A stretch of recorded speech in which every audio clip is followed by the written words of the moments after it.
வணக்கம். எனது பெயர் ஆத்ரா மதன். காய்கறிகள் தோட்டங்களில் பயிரிடப்படுகின்றன.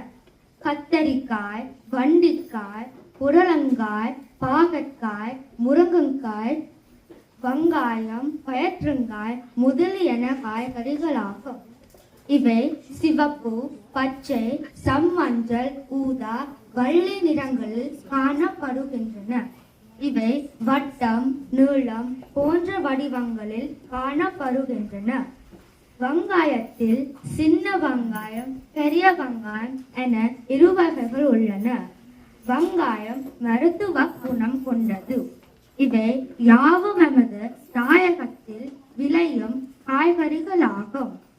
இயற்கை பசலைகளை உரமாக பயன்படுத்தி பயிர் செய்யப்படும். உடனுக்குடன் சமைக்கும் காய்கறிகளில் நல்ல ஊட்டம் நிறைந்திருக்கும். இவற்றை நாள்தோறும் சமைத்து